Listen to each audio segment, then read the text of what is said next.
लोग जो topic discuss करने जा रहे हैं, ये टॉपिक बहुत ही ज्यादा ये एक प्रॉब्लम क्रिएट कर देता है कुछ हमारे मैनेजमेंट के स्टूडेंट्स को, क्योंकि मैनेजमेंट के स्टूडेंट्स को जब वो फर्स्ट ईयर में रहते हैं तब तक तो कोई दिक्कत नहीं होता है, क्योंकि उनको सारी चीजें कॉमन पढ़नी पड़ती हैं।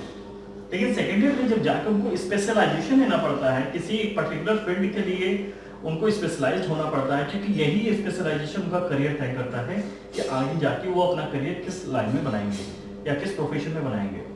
तो ऐसे में जैसे इंटर के बाद स्टूडेंट्स के लिए कोर्स का या किस राह पे जाए, कौन से करियर चूज करें, ये बहुत ही बड़ा प्रॉब्लम आता है उनके लाइफ में कि विच करियर डू दे चूज या शुड दे चूज। तो ऐसे में ही सेम वही प्रॉब्लम आके फिर एक जगह और आता है, जब हमने करियर तो चूज कर लिया, हमने मैनेजमेंट की पढ़ाई भी कर ली, लेकिन अभी मैनेजमेंट की पढ़ाई में जब हम सेकेंड ईयर में जब जाते हैं या हम अभी ग्रेजुएशन की बात कर लेते हैं, ग्रेजुएशन में भी हमें कहीं ना कहीं स्पेशलाइजेशन, और मैं सिर्फ मैनेजमेंट की बात नहीं कर रहा हूँ, हर जगह की बात कर रहा हूँ कि जब हम स्पेशलाइजेशन चूज करते हैं तो वहां पे प्रॉब्लम यह आती है कि हमारे कैंडिडेट, हमारा स्टूडेंट कंफ्यूज हो जाता है कि वो किस ट्रेड को ले, किस ट्रेड में उसे जाना चाहिए, किस जगह पे उसे जाना चाहिए, कौन सा करियर उसको चूज करना चाहिए, कौन सा उसके लिए सही होना। तो ऐसे में अगर राइट डिसीजन वो नहीं लेगा तो इसके लिए फिर उसका आगे चल के करियर फिर क्या हो सकता है, स्पॉइल हो सकता है। तो गाइस, इसलिए आज हम बात करने जा रहे हैं कि पर्टिकुलर जो हम बात कर लेते हैं skills need for marketing specialisation, यानी ऐसे लोग जो मार्केटिंग फील्ड में स्पेशलाइजेशन लेना चाहते हैं या उन्हें कंफ्यूजन है कि अगर मैं ये लूं तो मुझे क्या करना चाहिए, मुझे क्या क्वालिटी मेरे पास होनी चाहिए, तो उनके लिए आज ये सेशन मैंने रखा हुआ है। इसी तरह से आगे चल के हम IT, HR और भी कई ट्रेड के लिए हम इस पे बात करेंगे। लेकिन आज का जो ये सेशन चल रहा है, ये सेशन है मार्केटिंग की स्पेशलाइजेशन के लिए, कि अगर आप मार्केटिंग की स्पेशलाइजेशन लेने की सोच रहे हैं या बहुत कंफ्यूज हैं, तो मैं आपको बताने जा रहा हूं कि किस तरह की स्किल्स आपके अंदर चाहिए कि अगर ये स्किल्स आपके पास रहेगा तब आप मार्केटिंग के स्पेशलाइजेशन के लिए सही होंगे और मार्केटिंग के लिए आप सही कैंडिडेट होंगे।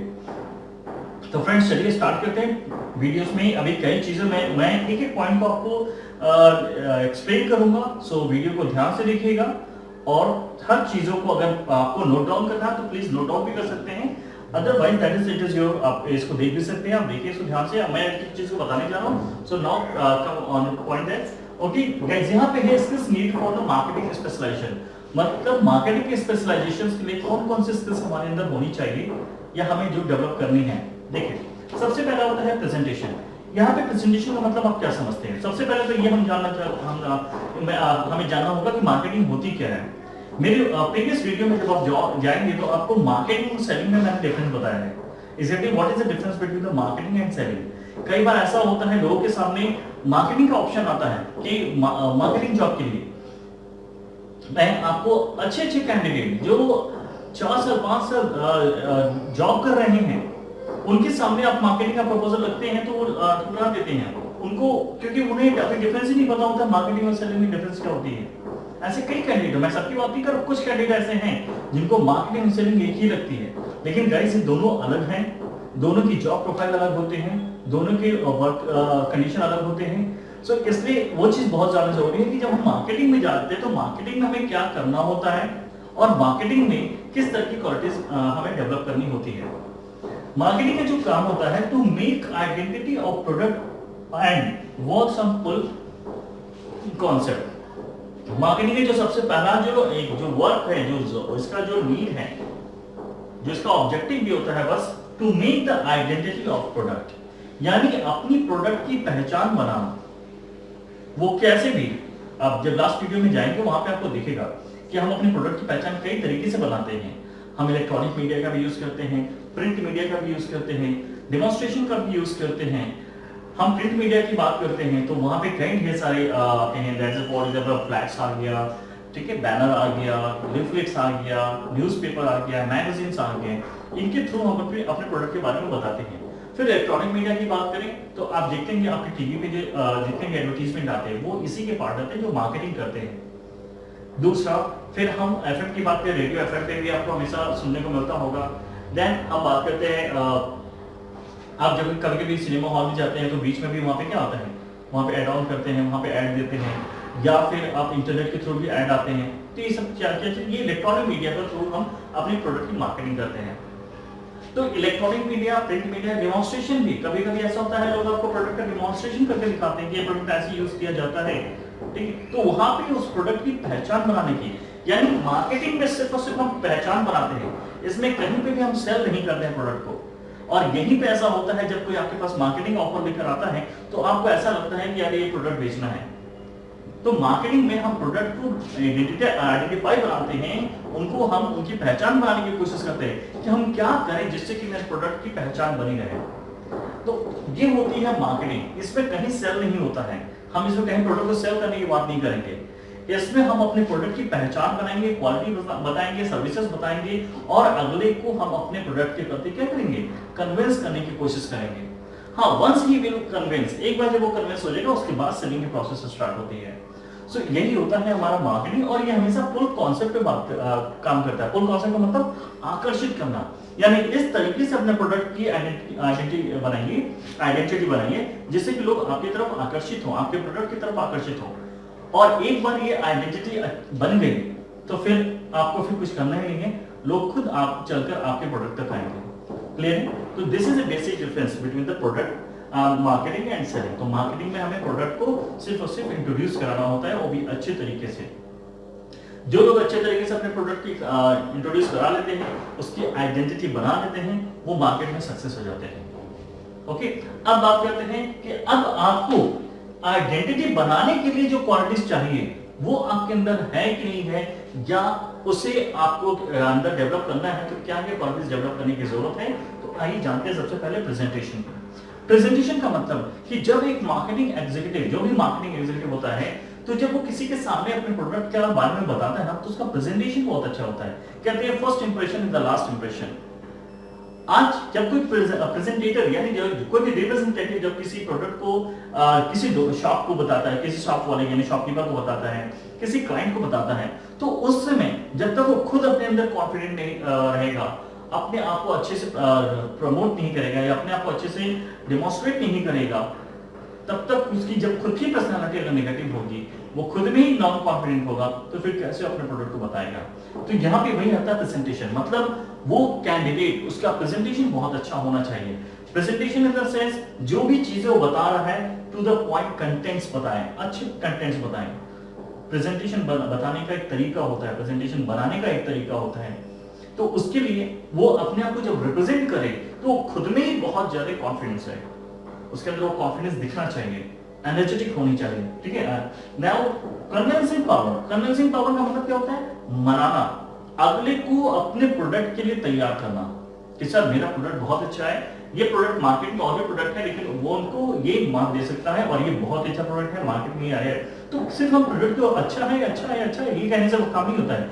आपके पहले कितने लोग आपके अपने प्रोडक्ट को अच्छा कह के गए होंगे और आपके बाद भी कितने लोग आपके अच्छा कहेंगे, कोई प्रोडक्ट तो बुरा कहेगा नहीं, लेकिन आप किस तरह से अपने प्रोडक्ट को रिप्रेजेंट करते हैं, किस तरह से आप एक छोटे से शब्दों में अपने प्रोडक्ट को और लोगों से अलग दिखाते हैं, ये होता है आपका प्रेजेंटेशन स्किल। और वहीं से कन्विंसिंग, मतलब अगर आपका कन्विंसिंग पावर अच्छा है, अगर आपने अच्छी चीजें बताई हैं, सही से बताई हैं, तो जाहिर सी बात है वो कन्विंस भी होगा, मतलब मनाने का आपके अंदर इतनी पावर होनी चाहिए कि आपके अंदर कन्विंसिंग पावर होनी चाहिए। आप अपने क्लाइंट्स को जो भी हैं उनको आप कन्विंस करें अपने प्रोडक्ट के प्रति कि वो आपके प्रोडक्ट को वो तैयार हो जाए लेने के लिए।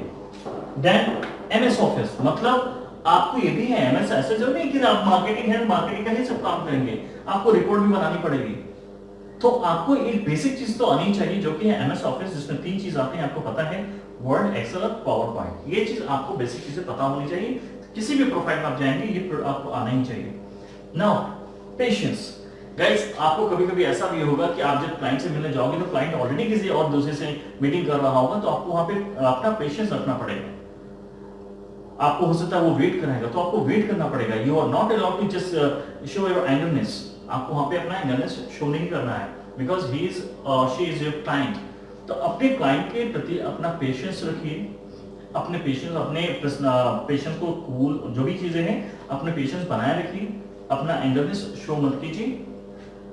दूसरा, यहाँ पे ये भी चीज होता है, हो सकता है किसी मीटिंग में बिजी है तो आपको वेट कराएंगे, ओके, तो आपको वेट करना पड़ेगा।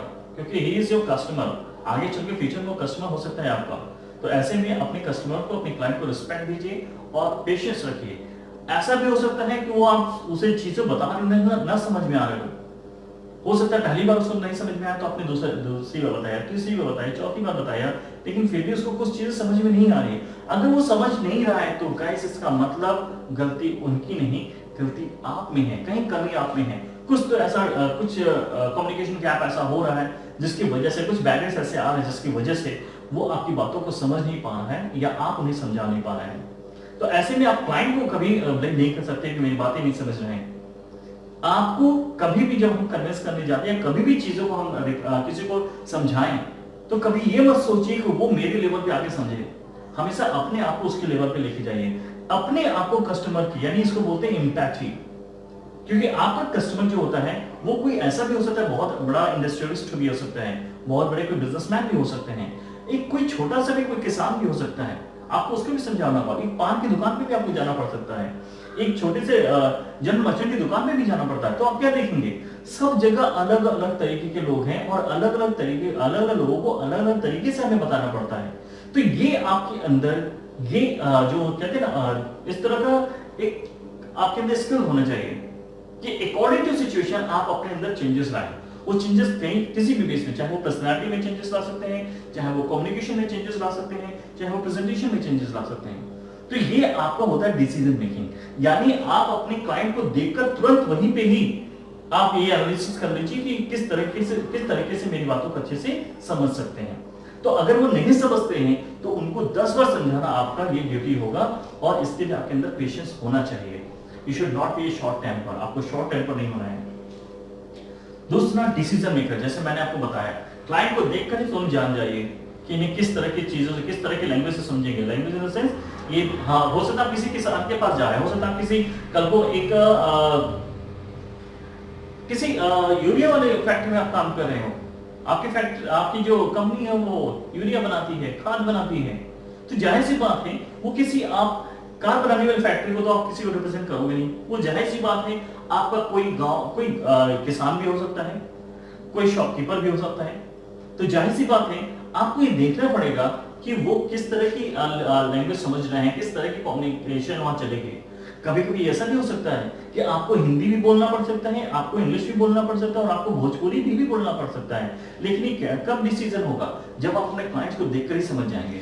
ये तभी हो पाएगा जब आपके अंदर डिसीजन मेकिंग की क्षमता होगी, यानी क्लाइंट को देखकर समझ जाना कि मुझे अपने अंदर क्या चेंजिंग लानी है, किस तरह का फॉर्मेट दिखाना है, हिंदी वाला दिखाना है या इंग्लिश वाला दिखाना है, किस तरह की पीपीटी दिखानी है, हिंदी वाली दिखानी है या इंग्लिश वाली दिखानी है, किस तरीके से मुझे समझाना है, हिंदी में समझाना है या इंग्लिश में समझाना है या भोजपुरी में भी समझाना है।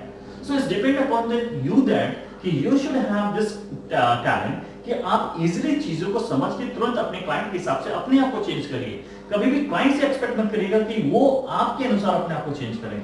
Guys, you have to change yourself according to your clients. Is it clear? Now, quick learner.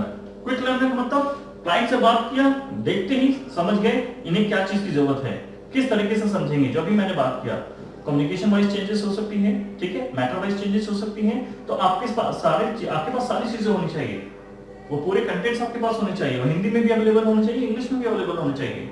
Communication की बात करें तो आपको हिंदी में भी बात करने आना चाहिए, इंग्लिश में बात करने आना चाहिए और भोजपुरी में भी बात करने आना चाहिए। तो कैसा कैंडिडेट आपके पास है, किस तरह के कैंडिडेट्स है, किस सिनेरियो में आप जा रहे हैं। जियोग्राफी क्या है, आपने जब पढ़ा होगा मार्केट में, आपने पढ़ा होगा मार्केट सेगमेंटेशन, तो वहां पे हमने क्या किया, अलग अलग डेमोग्राफी, हम जियोग्राफी में जाते हैं, ठीक है, रूरल अर्बन, ठीक है, ये चीज होते हैं, मेट्रो में भी जाते हैं। तो हर एक जगह के लिए अलग अलग नीड होती है, तो उसके हिसाब से आपको तुरंत देखना होगा कहां पे क्या चीजें हमें चेंजेस करनी है। तो डिसीजन है, क्विक लर्नर। आप जाइए कहीं पे, चीजें आप सीखने की भी, यानी आप जो है मार्केट में अगर घूम रहे हैं तो आपको वहां पे लर्निंग भी करनी है। ऐसा नहीं कि सिर्फ और सिर्फ आपको लोगों को बताना ही है, आप सीखिए भी।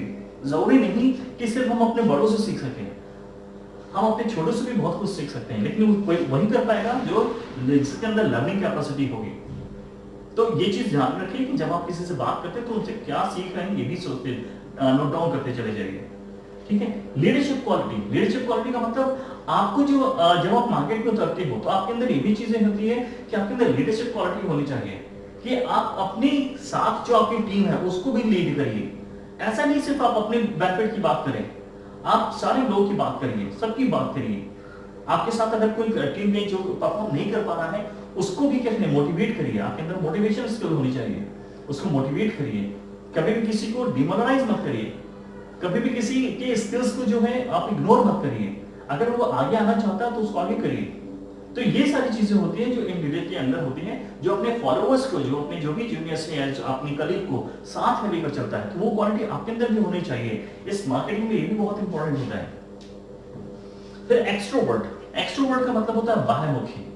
मतलब अगर आप बहुत शर्मीले हैं, आप लोगों से बात करने में बहुत ज्यादा फाइट शाई फील करते हैं, हिचकिचाते हैं, तो ऐसे में फिर मार्केटिंग, फिर ये जॉब आपके लिए नहीं है। एक्सट्रोवर्ट का मतलब होता है ऐसा कैंडिडेट जो बहुत ही फ्रेंडली नेचर का हो, जो चीजों को जो संकोच न करे, वो कहीं पे भी जाके, किसी से भी जाके कभी भी मिल सकता है। वो वेट ना करे कि कोई मेरे पास आए तब मैं उससे बात करूंगा। आप खुद अप्रोच करिए, आप खुद जाइए, लोगों के बीच में जाइए, लोगों को अपना इंट्रोडक्शन दीजिए, उनसे उनका इंट्रोडक्शन दीजिए, एक फ्रेंड सर्कल बनाइए। तो ऐसे में क्या होता है, दैट इज एक कहलाता है एक्सट्रोवर्ट। मतलब खुलकर बात करने की आपके अंदर आदत होनी चाहिए, अपनी बातें रखने की आदत होनी चाहिए। ठीक है, बाह्यमुखी जिसको बोलते हैं, एक्सट्रोवर्ट का मतलब होता है आपके अंदर कोई संकोच नहीं होना चाहिए। तो ये सारी चीजें होती हैं जो आपको एक मार्केटिंग का अच्छा कैंडिडेट बना सकती है। दूसरा होता है ऑप्टिमिस्टिक, आशावादी। क्यों ये जरूरी है? क्योंकि आप मार्केट में जा रहे हो और मार्केट में ऐसा नहीं कि हर क्लाइंट आपके प्रोडक्ट के लिए कन्विंस हो जाए। तो हो सकता है आपने स्टार्टिंग में गए और आपको हो सकता है पहले दिन आपका कोई भी कस्टमर जो कन्विंस नहीं हुआ, तो इसमें अपने आप को थोड़ा सा पैसिमिस्टिक मत बनाइए, निराशावादी मत बनिए, ऑप्टिमिस्टिक बनिए, मतलब आशावादी बनिए। हमेशा खुद को सेल्फ मोटिवेट रखिए। ठीक है, आज हमसे अगर नहीं हुआ तो कैसे इसको करेंगे? अगर आज मुझसे कोई कन्विंस नहीं हुआ तो इसमें हमें रोने की जरूरत नहीं है। हमें ये सीखने की जरूरत है कि हमने कहां कहां कमियां, मेरे अंदर कहां कमियां रही। आप खुद की एनालिसिस करिए। आपने शॉर्ट एनालिसिस पढ़ा होगा, तो अपनी वीकनेस पहचानिए, अपनी वीकनेस को पेन डाउन करिए, उसको दूर करने की कोशिश करिए, और आप देखिएगा एक टाइम जरूर आएगा कि आपके कस्टमर्स फिर आपसे कन्विंस होना भी शुरू होंगे। क्यों?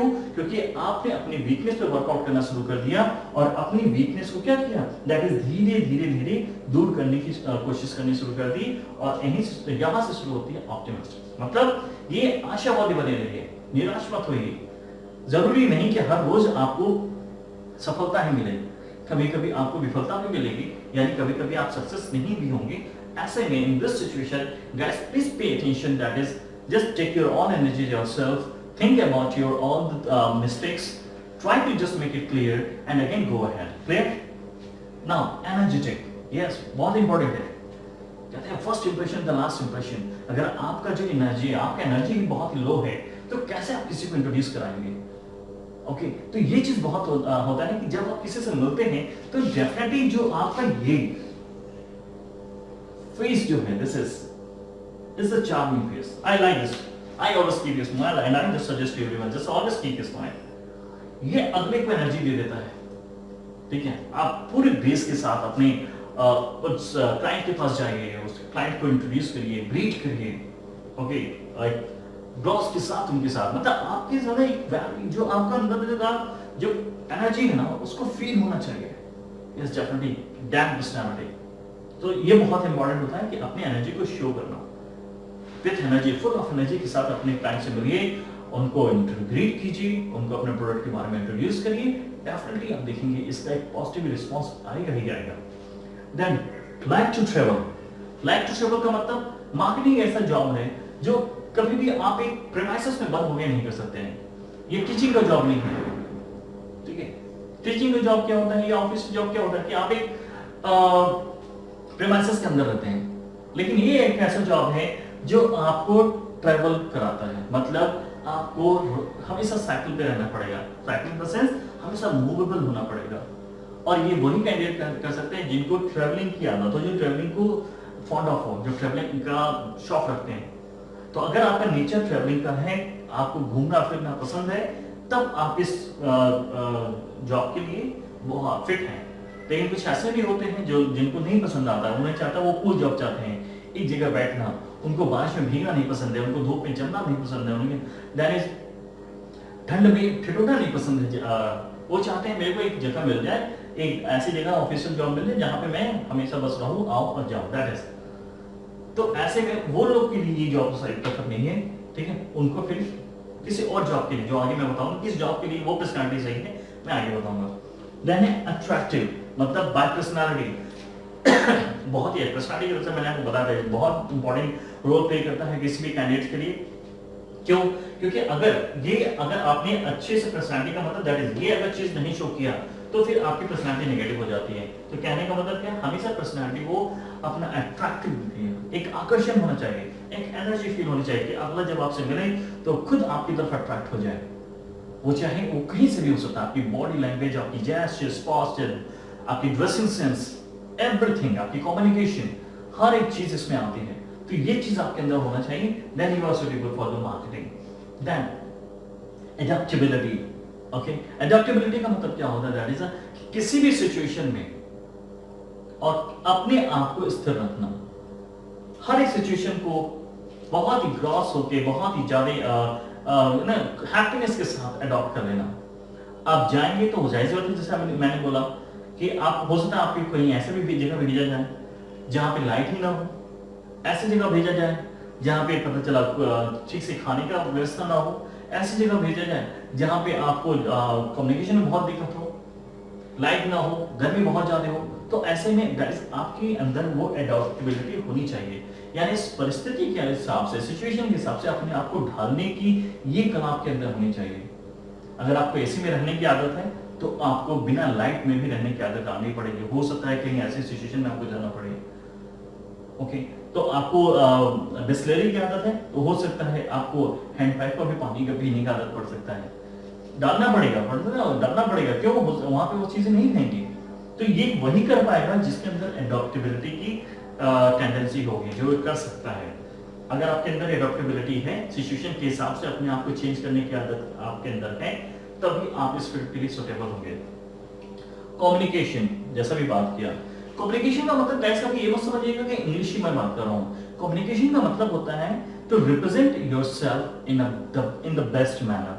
अपने आप को, अपने प्रोडक्ट को, किसी भी चीज को अच्छे तरीके से प्रस्तुत करने की कला को ही कम्युनिकेशन कहते हैं। और अपने आप को जब आप रिप्रेजेंट करते हैं तभी पता चल जाता है दैट, ओके। तो कम्युनिकेशन का मतलब होता है कि कॉन्क्रीट, यानी छोटे में ही छोटी ही चीज कहिए और सटीक कहिए। बहुत ही बड़ा कह के अगले का टाइम भी जाएगा और फिर आपका भी टाइम जाएगा। तो हमें ध्यान रखना है कि हमें किसी भी चीज को बहुत ही कॉन्क्रीट बोलना है।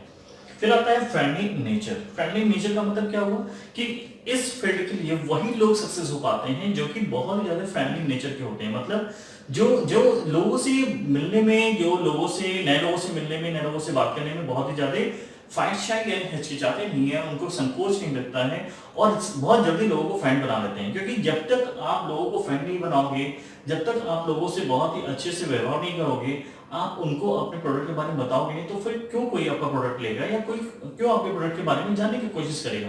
तो ऐसे में जिनका फ्रेंडली नेचर होता है, जो बहुत ही जल्दी लोगों को फ्रेंड बना लेते हैं, जो बहुत जल्दी लोगों के बीच में घुल मिल जाते हैं, अपनी बातों को रखना सीख जाते हैं, ऐसे लोग जो होते हैं इस प्रोफेशन के लिए बहुत ही परफेक्ट माने जाते हैं।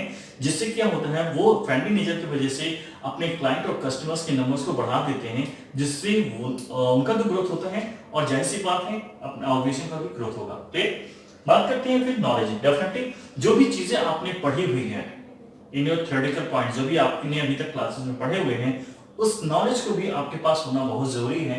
क्योंकि ये जरूरी नहीं कि सिर्फ हम प्रैक्टिकल, क्योंकि जब आप मार्केट में जाते हैं तो वो प्रैक्टिकल होता है, लेकिन प्रैक्टिकल आपको पता है कहीं ना कहीं वो आपके थ्योरी पे ही डिपेंड होता है।